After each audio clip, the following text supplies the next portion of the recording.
to another Moviescramble podcast interview special. On today's programme, I am joined by director and cinematographer Steve Johnson. Steve, how are you doing? I'm doing good, mate. Yes, how are you doing? I'm all right, yes. Lockdown's a funny thing, but I seem to be surviving. It comes and goes in waves. But A bit like lockdown. Very much so, yes. I think my mood shifts with what tier I'm in in what particular day. So Absolutely. I think I'm in tier 7 today, I think. So. So today we are here to talk primarily about your feature film called Convergence, which is currently available on Amazon Prime. Now, this is a film from 2019. Obviously, you are the director and cinematographer, as well as, I'm sure, many other roles within the film. The film stars Jeremy Theobald, Nicolette McEwen, Lee Fanning, and Alfie Wellcoat. Could you start by giving us a little bit of background as in what the film is about? Okay, well, Convergence is basically the story of Martin, who is a successful writer who is struggling to come to terms with the death of his wife and young child in a car crash. And he meets the character of Lily, played by Nicolette, at a bereavement counselling meeting and starts to then question the circumstances around his wife's death in the car crash, whatever. So really the premise of the film is to really question, do we control our own lives, or is there like a higher being? So that was kind of the premise behind the film. Okay. One of the characters that you didn't mention, and I don't think it's really giving anything away here, is the strategist. Yes. The character played by Marcus McLeod now obviously said that it's questioning whether we are we're not ruled by a higher being or destined by a higher being, but there's some sort of influence there. Could you tell us a wee bit why you included this character? Now, without that character there, it's still a very strong drama, but with this, it gives it an extra element. It gives it this sort of, it's not a supernatural element, but it's something more ethereal, if you like. It's not totally grounded in reality because of this character. So can you talk about that character a wee bit? Yeah, no, so the strategist is, I suppose the concept of that is, it comes down to that whole Mr. Fate and do we make our own decisions? And the story is told from, I suppose, his perspective to a degree. Plus, with the move, he tells the story through chess pieces, which I always thought was a very symbolic type of way. It's a very structured game, chess. So, and to a degree, I suppose life is almost structured as well. So, being able to take from nature, carve these chess pieces, and as the chess pieces move around the board, then this influences what the characters are doing throughout the story. So, yeah, some people have said, is it God? Is it not? Is it fate? I suppose the great thing is I don't need to, whatever the audience chooses to make that character. It was just a nice way to come away from the main characters and come away from the structural drama of the film and just give it something that I don't think has been done many times before in cinema. Mm-hmm. Yep, that's true. It's a nice touch because it changes the form of the drama. You can see that there's been an awful lot of thought put into the fact that you're wanting to expand it past, I wouldn't like to say straightforward, but that's kind of the sort of the genre, that it's a straightforward, almost searching for an answer piece, but it is grounded in reality. So I thought that was particularly good. It was very planned from the beginning, in terms of, the opening shot of him in the forest, whatever, and hearing the voices. So it sets up that there is that supernatural element to it, and then take it from wherever you want to go. But it was very planned. It wasn't I suppose it was a way that got us out of maybe one or two sticky situations in the edit, which was, these two shots don't go together. What can we do? You know what? We'll go to the B-roll footage of Marcus, and there's some great stuff in there, and we'll throw that in. And it just happened so it got us out of a couple of editing holes here and there. But, it was a very, very planned character in there. And I think, for a character that, and I'm not giving it really anything away, he doesn't actually speak Hmm. anytime during the film. Yes. And there are certain times within the film, again, without giving anything away, that there's a reason why he's called the strategist and not an Yes. omnipotent being, because he doesn't puts things together, but he doesn't control what's going on between certain characters, and things don't always go the way that an omnipotent being would handle these sort of things, if you like, because it's not straightforward. There are a few wee twists and turns and a few wee shocking moments in it as well. Yeah, and it's been interesting that people's reaction to that character. We've had people that say, "I just don't get why there's a character that doesn't speak all the way through to other theories about who that character actually is and what he represents." So the great thing is it got people talking, and for any filmmaker, if people are talking about your film in any way, then and are questioning it, then that's got to be a good thing. Absolutely, yeah. It doesn't do any harm, does it? So with regards to the film, this is obviously your second feature, I believe. Yes, second feature, yeah. Yep. So how long did it take from conception of the idea behind it and right up until the sort of the beginning of production, basically the whole pre-production phase?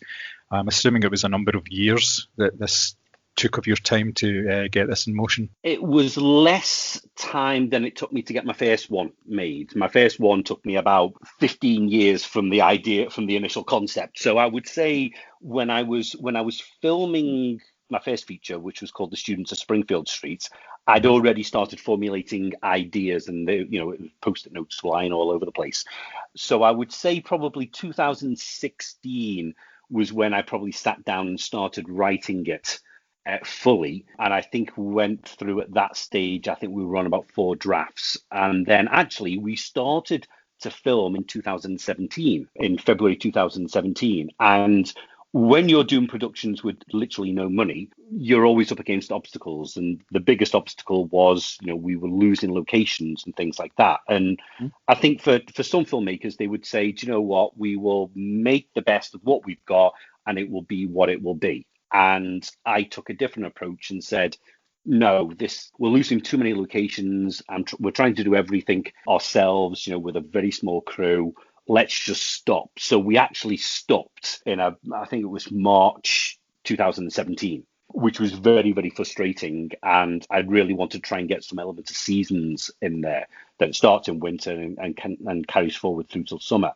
So we stopped, and unfortunately, then the person who was playing the lead dropped out, and we had a couple of other casting issues. So we ended up spending the better part of 2017, kind of recasting things and going back and finding locations.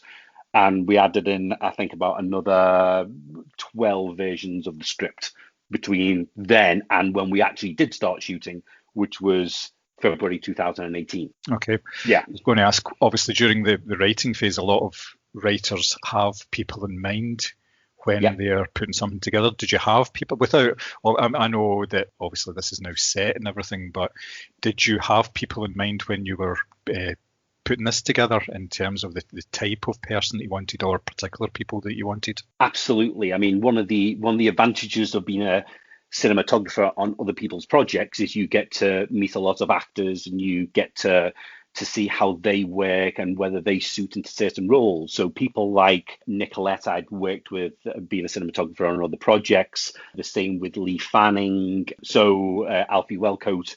So some of those I've been working as being a cinematographer. So some of those roles were written for those people. So Lee Fanning was the first person I went to, and to be honest, the only person I went to for Dominic to say, look, this guy is not a very nice person. And Lee's like, no, that's fine.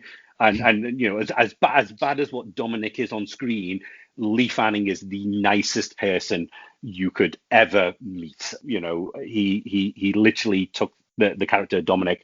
And I remember he turned up when we were filming 2018. He turned up on set and he had his hair the way that he had with this Mohican type thing, whatever. And I was like, oh my God.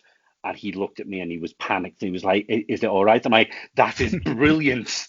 And I would just never have thought of things like that. So people like Nicolette, it was written for Nicolette. It was written for Lee specifically. And then the casting, evolved. I mean, Jeremy was actually meant to be playing the character of Robert, who was the publisher. That's what Jeremy was originally going to be. And it was through a conversation on another project that Jeremy and Nicolette were working on that I was shooting that the suggestion was made, well, Jeremy would be quite interested in playing the role of Martin.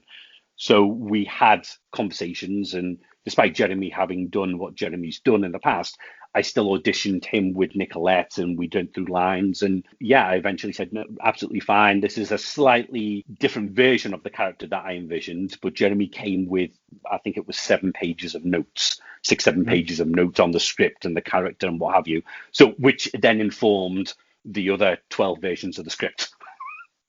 Okay, well, it makes sense. Was that Custodian, the film that was Custodian? Yes. Yeah.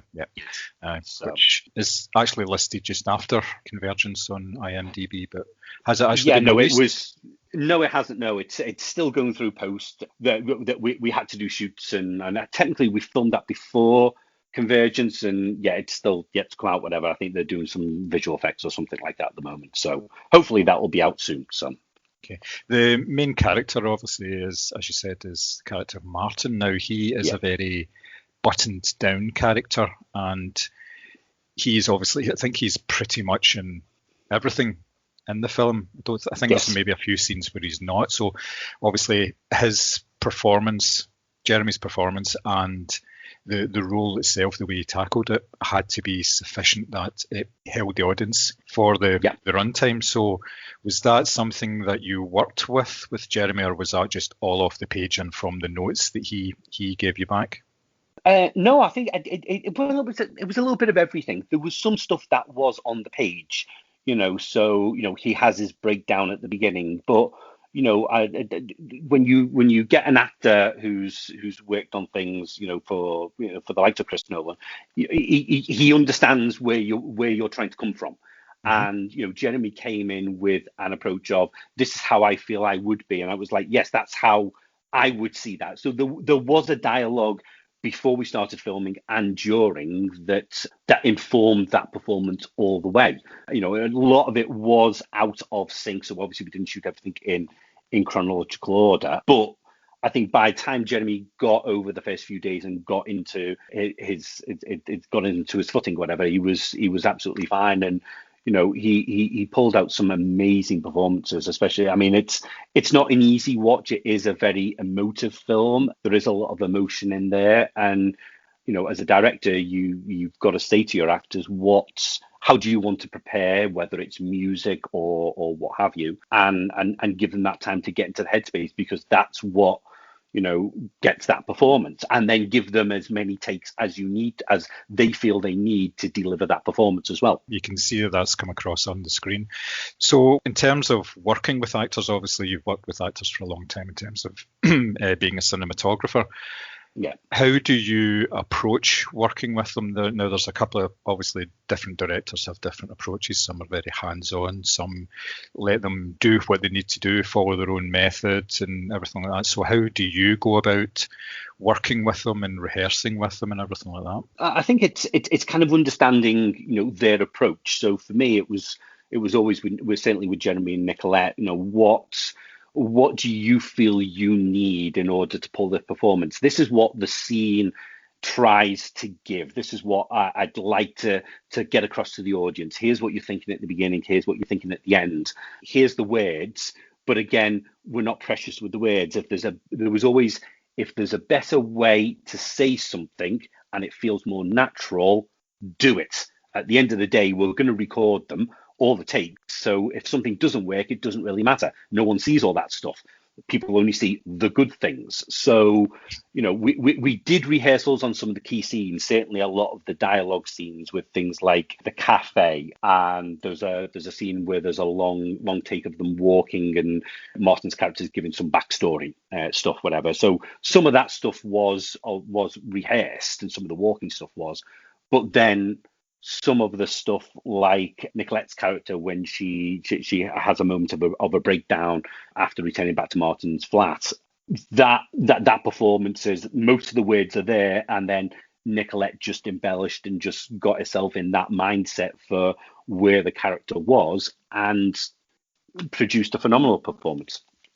Oh yeah, absolutely. I did notice that in some scenes between the main two characters, it was shot in a very particular way. There was, I think it was a point where they'd actually gone out for something to eat, and you shot it through glass so that you Yes. got all the reflections from the streets and everything and passing cars and all that. Could you sort of talk me through why you took that approach? I've got a kind of an idea why you did it, but I'd like to hear what you Uh, actually thought about when you were doing that. well, well, I can tell you for that one scene, we actually shot five. There was five different setups. So yes, the first thing we did was I stood outside a cafe and we shot through the window and we got singles on both of them because then it would be easy to cut. So and then you got the nice reflection, and then we went inside and we got some similar shots but from behind. And to be honest, they just weren't as dynamic as the shots of the reflection. And I think the reflection kind of adds more to the world behind. So that was the first instance. The other instance is because inside the cafe was running some of the chillers and we couldn't switch off the chillers. So actually the dialogue was in that entire scene is actually ADR'd. That's the only scene I think we ADR'd in the entire film. So actually it was better to be outside and play with the ADR than trying to clean up the stuff from inside. Yeah, that kind of makes sense. Yeah, but the whole film was planned to be shot in a certain style in itself. So if you notice, everything with Martin and Lily throughout the film is all handheld. Yet when you get to the point of the strategist, everything is controlled and steady. And we used a tripod and a slider and things. Apart from one scene with the strategist, everything else is controlled. So again, there was that freneticness of adding energy to the entire story through the cinematography. Did the choice of colour palettes play a role in that as well? Because there seemed to be a difference between colours that were used during the strategist sequences and during the sequences with Martin and Lily. They seemed to be quite muted, a lot of the colours, when it was just those two, or was that just to reflect the change in seasons, like you mentioned earlier? Some of it was seasons, some of it was mood. We maybe pushed the contrast a little bit in the stuff with Martin and Lee because there is tension there, in terms of the subject matter. So I can't say. I think the strategist stuff was a lot warmer, and again that just added to the calming feel with that. But when you're running around with a camera and grabbing shots and it literally is all handheld, I think that the coolness of some of those other shots kind of adds into that style, which I built up for the way that I was going to shoot the film. You mentioned earlier your first feature, Students of Springfield Street. How Yep. did working on that prepare you for going ahead with moving forward to Convergence? I always say that the Students of Springfield Street was kind of my film school. It was really the first film that I'd shot. And there's no better way than throwing yourself into doing a 90-minute feature film like that. And I think I learned a lot. I was working with the cinematographer Tom Dobby on that one. We shot with two cameras on that. But I'd made my mistakes with that, whatever. But I mean, that again was a film that was based around performance. Probably because of the types of films that influenced me. I like those character-based films, and also you don't want to try and do something that seems like it's $100 million film on a budget of for students was $4.5 grand. So you've got to work with the constraints and the means by which you have access to. So I'd say it helped me make a lot of mistakes, but it helped me wrap my head around certainly how I was going to approach Convergence, which was done on a budget less than what we shot students on. Obviously, your film has been out there for a while. It's done the festival circuit and it has now landed on Amazon Prime, which is no mean feat, I must say, because there's an awful lot of competition out there for getting content out there. So obviously, it did very well, the British Independent Film Festival. How important is things like film festivals for getting your name out there and getting your product out there? I think it's important that every film stands on its own 2 feet and it's its own film and its rights, whatever. That you're not just making a film as a calling card. There's got to be a purpose for the film to exist. So But yes, getting a film into a festival is no mean feat.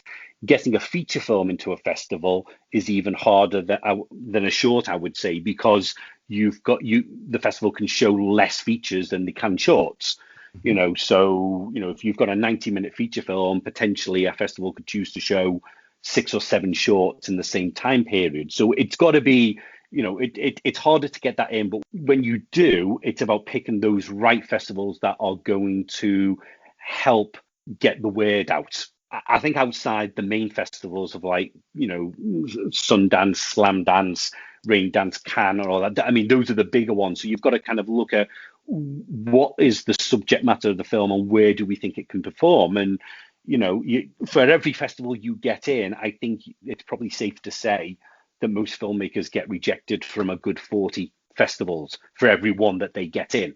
And for Convergence, that was so much the same. So certainly to have our world premiere as part of the British Independent Film Festival, to be in London, which happened to be at Cineworld on Leicester Square, again, was no mean feat. It's kind of a nice thing to say that you had your world premiere in Leicester Square in London as part of the British Independent Film Festival. Oh, and by the way, we won Best Feature Film.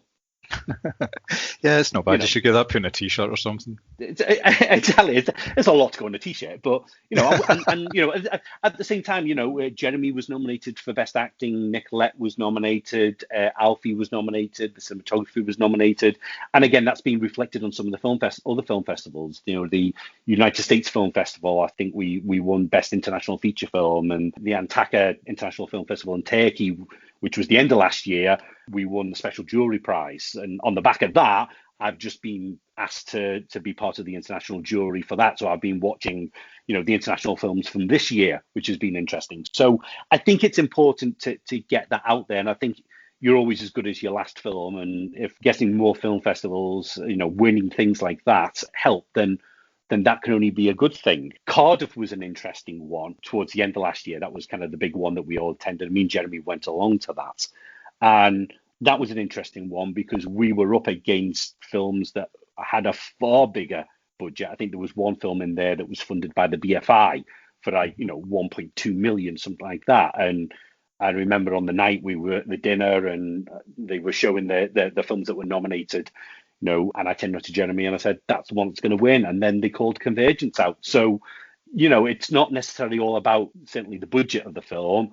It's what the people judging it deem as being an interesting story and is it entertaining for them? When you're watching films, especially so many films at a film festival, you tend to hone in on the films that have the kind of grab you more than anything else, rather than how much money seems to be up on the screen. You can watch a film that's only a couple of thousand and costs a couple of thousand and it looks like it, but it's a fantastic film just because of the people involved. Exactly. And I think if they're given a performance and you're invested in those characters, you're going to feel more connected to that film than maybe other films. I mean, that's kind of my outlook, but it's not done bad, and it has certainly helped us. We got a BBFC certificate, did a limited theatrical release, albeit it was only in Glasgow, but it was there. And and then submitting it and getting it onto Amazon Prime, it just means it's out there. If people can watch it and it's a reference, and if they like it, then that's great. Happy to talk about it. And if they don't, again, that's fine. But that's art for you. It's subjective. Mm-hmm. Yeah, absolutely. I take it this will be your sort of main calling card going forward. The fact that you've got this film and it's done so well and it's out there for everybody to watch, it must be quite heartening that you can go into, especially when you're trying to raise funds, that you can use this film and say, well, look, this is what I am capable of doing, obviously with your team around you and your actors and everything, but it must be quite gratifying. No, I think it's a good way to say, hey, here's what I can do with virtually no money. Imagine what I can do with actors and characters and locations and things like that when I'm not having to do the catering and all that at the same time, and I can just hone into doing what of being a filmmaker. Imagine what I can do with 500,000 or $1 million or something like that. So yeah. Obviously, things that elevate films. I've watched an awful lot of short films and low budget films over the last couple of years, and one of the things that really makes a difference is the soundtrack. to a film. Now, Mm-hmm, in this case, you had Paul Wilkie doing the Yes. soundtrack for your film, and I obviously did a wee bit of research, and it's the first feature that he was involved in. He's done a number of shorts in the past. When was he brought into the process? Was it quite early on, or was it later? Well, I'd worked with Paul on another project a while back, so we kind of knew each other. And I think early on, I'd had a conversation with Paul, and he was up for it. I said, look, here's some tones, here's what I'm thinking. But to be honest, it was, and so we had an idea, but he didn't really hone anything until really the edit was kind of locked. So this was an interesting one because what I did is I like to edit where I know there's got music. I like to edit with stuff that represents the feel and tone of the music. Now, this can be a very dangerous thing to do if you take music from, say, The Girl with the Dragon Tattoo or Gone Girl or something like that, and you put it in, you start getting used to it. But I'm lucky I can divorce myself of that and say, I know I'm not going to do this, but here's the tone of it. And I cut to that. And by the time I could give the film then to Paul, he had a really good guide track all the way through of what was needed. And from that, it was then he would do some stuff, he would time it out, he would send it over to me. Actually, all the music was done over Skype. Yeah, I can believe that. We were never in the same room apart from when I think I drove to his with the final version of the film. We sat there and we just reviewed it as a final output, and that was it. Everything else was done via conversations. He'd send me the cues, I'd cue them up, I'd go back, I'd give him notes. So I think in terms of any of the cues, I think we did probably 6 versions of any one, at any one time, so there was 6 ones for each cue. But then again, some of the stuff he would do, it was like, it doesn't work for this, but you know what, Paul, it will work somewhere else, and then we would adapt that going forward. So it was really quite organic in terms of that work process. But yeah, it just goes to show what you can do remotely, even before lockdown. Yes, yeah, of course. You said yourself it to do with the temp tracks, obviously setting the tone. Are you in a position where you're a bit musical and you're able to expand on that, or was it all really just based on the temp tracks? Yeah.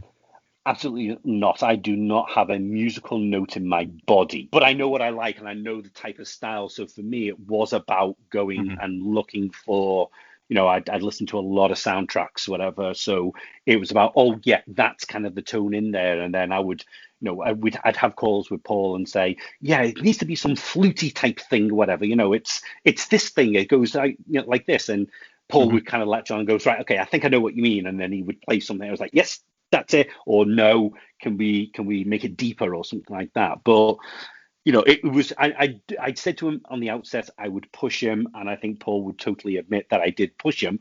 And for a feature film of 97 minutes long, I think there's 90 minutes worth of music in there. Yeah, you can see that there's an awful lot of music in there, which, as I say, it makes such a difference to. But music is the emotive connection. Music is the emotive connection for the audience. You've got the actors are given a performance, you're seeing the visuals, you're hearing the sound, but the music on things like that is what helps that connection to the audience in my eyes. So it was important that we have that all the way through. Unlike when I did Students, I think on a film of 90 minutes, I think there was like 6 minutes of music of that, whatever. So again, that was kind of a lesson that I kind of learned going forward. I kind of went from one extreme to the other. Well, it certainly worked, definitely did. You have obviously got an extensive background as a cinematographer as well as a director, and you have worked quite closely with a number of Scottish directors and Scottish production teams, notably Chris Quick and his production team. Obviously, you've been heavily involved in the 2 Autumn films. Just the one Autumn film. Autumn Never just Dies. The one? Right, okay. It was just the one, yes. No, yes. So is that, obviously you developed a relationship with Chris, dates back to, I think it's 2014? Yes. Yeah. Around about then, yeah. So is that something that you enjoy doing as well as directing, or is it just it's just something that comes naturally because you're almost like sort of part of a collective, if you like? Well, look, I think the Scottish independent film community is small anyway, and we all know each other. And I think it's just, some people like working with some people like working with others, and that's great. Yes, Chris is great, and Chris has worked on a couple of my things, and I've helped him out, and I think, but that's just the independent Scottish mentality of filmmaking here. We're all here to help each other out. More recently, I've been working with Gary Hewitt on some of his projects and his shorts, and again, that's another relationship that has kind of grew. But I think working as a cinematographer with other directors also helps because they know I'm a director, so I'm always looking at it from multiple angles as well. Because my job as a cinematographer is to get the best images for them, but if you have a good relationship, you can suggest things and say, well, okay, yeah, that's great. Do you know what? We could do this, and maybe it's something that they hadn't thought of. And it's just that organic, collaborative, I suppose, outreach that we all have as being independent filmmakers. So yes, that's obviously very true. I spoke to Chris Quick and Andy McEwen with regards to Autumn Never Dies a couple of weeks ago, and they did mention that you had very big impact, especially on one scene where they were struggling with regards to being able to film a sex scene, and you came up with a very novel way of doing it, which they obviously Chris was quite open about. They were just ready to scrap the scene altogether before you pitched in with the idea. And like I say, it's all part of the collaborative process, so you must feel quite comfortable doing that. And I take it that's all just because you've built up relationships with these people. You have worked with them for a long time. You know your strengths, and they know their strengths and weaknesses as well. So it obviously helps everybody. Absolutely. I mean, that scene in Autumn Never Dies was, Chris was just like, no, look, we can't do it. I'm like, I tell you what, just give me 5 minutes. Let me just try something. And if it works, it works. If it doesn't, it doesn't. And we came up with doing this silhouette thing. And I've got to say, I don't know how we managed to get through that with the amount of laughing in there. And, Nicolette was a really good sport on doing that as well. But that was just it was so funny just watching the playback of that. Yeah. But and being able to have that, that camaraderie to start just to make suggestions. It's the same way that, when we did Convergence, some of those guys were making suggestions to me. And that's because all we want to do is make the end product the best that we can do. It's hard enough to make anything, let alone being able to get funding. So making anything is an achievement, but you want to make the best thing possible, whether that's acting, whether that's cinematography, whether it's music, whether it's sound. I will say I've worked with numerous sound people, and we always have an argument of which is more important, which has 51% more important. Is it picture or is it sounds? And the sound guys will say it's 51% sound, and the picture guys will say it's 51% picture, which can always make for an interesting discussion. But again, it's having people you can trust. So, for Convergence, it was working with Scott Walker, that I've worked with Scott numerous times before, that I didn't have to worry because he did virtually all the recording on set, and then he did all the post sound work. And all I needed to do was turn on to Scott and say, are you happy? And so long as I was happy with picture and performance and things like that, if Scott was happy with sound, you trust him. Absolutely. So obviously we are in a very sort of strange situation now with regards to film productions and the fact that very little is being made. Do you have plans afoot? How have you been spending your lockdown in terms of, have you been writing stuff, or what have you been doing? I've been frustrated, as I think a lot of us have. Yeah, I think it was nice at the beginning, I think, because it was unique, and I think the more that it went on, it was just you just had to find a new routine. I mean, when we first went into lockdown, I was doing homeschooling with my kids anyway, so that was kind of what I was focusing on. And we were watching films. We would have movie nights and things like that. So my daughter was starting to get into the Marvel films, so we ended up doing a marathon Marvel event of watching them in chronological order, which was fun. But out with that, I wanted to do some short films this year, and unfortunately they were all knocked on the head, and we decided it wasn't the right time to do it because of the way I wanted to shoot certain things, social distancing wouldn't be possible with some scenes. And I don't think it's fair to put actors in that situation unless, unless it's a bigger production, things like that. So, yeah, basically this year got slated totally off. A lot of the stuff I was due to shoot as a cinematographer got moved through to next year as well. So, yeah, bit of writing, bit of reading, bit of research. I've been staying on top of technology and looking at new ways to work from a production standpoint as well, certainly with lockdown. So yeah, nothing for this year. Hopefully next year will be a better year. Let's put it that way. Okay, just a quick final question then. In terms of your background and your inspirations, who were the people who inspired you to move into cinematography and direction over the years? It obviously could be anybody at all. Well, look, I mean, I grew up in the era of the 1970s and 80s films, whatever. So, George Lucas gave me my childhood through Star Wars, the original trilogy, and I grew up with that, whatever. And to be honest, it wasn't until the early 90s that I decided I wanted to get into filmmaking. And then I went to college, and that was a bust because we had teacher strikes and things like that. So I was kind of that era of the Tarantino era and the Rodriguez era of you learn by watching the DVD extras and things like that. So I suppose early on, those types of directors, and as you start moving into the 2000s and what have you, I would have said, people like David Fincher, I think inspires me. Obviously, the films of Chris Nolan, I think, Chris is a huge influence, I think, in terms of filmmaker. I think because he does so original type of stories, that type of thing. And Steven Soderbergh, certainly because he is similar to what I do, as in he directs, he shoots, he edits his own stuff. And so I think those are probably the biggest influences to where I am, certainly now. It's cool, yeah. It's a fairly formidable list. Yeah.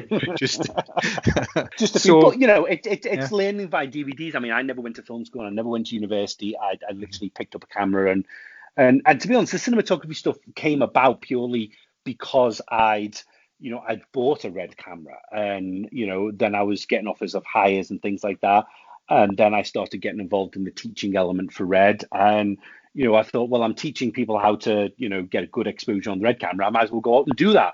And it was just a means to an end. So, that's kind of how the cinematography element kind of came into that. It's always interesting to hear the different approaches that people have to getting into the industry and why they're kind of driven. You do get some like yourself who get into it because they're purely interested and they've gone down the sort of self-taught route and everything. But yeah, it's excellent. Just in closing, just like to say thank you very much for coming on. Your film is absolutely fantastic. I would urge anyone to go and see it. It is, once again, Convergence. It is available on Amazon Prime. And if you've got nice things to say about it, then obviously leave reviews for it on IMDb and Amazon. And obviously, Steve, people can get in touch with you through your website and stuff and let you know what they think about it. I take it you've had a number of people doing that anyway. Oh yeah, no, I've had a fair amount of, you get the odd emails of, oh, how did you do this and what have you, and I think some of it actually, in all fairness, comes via the Jeremy route, because obviously Jeremy had worked on a little low budget film with, I'd say, Chris Nolan very early on, and so there's been certain similarities in terms of the approach and the budget and things like that, but Chris filmed on film, we did on digital, each have their pros and cons, so, but it's always nice when people email you to say, oh, by the way, I love the film, whatever, and I love this aspect. And there's always something different. So it's always great to hear.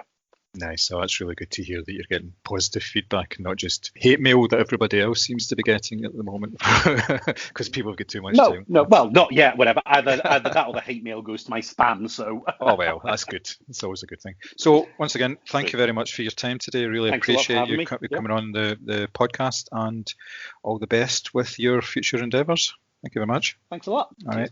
Cheers.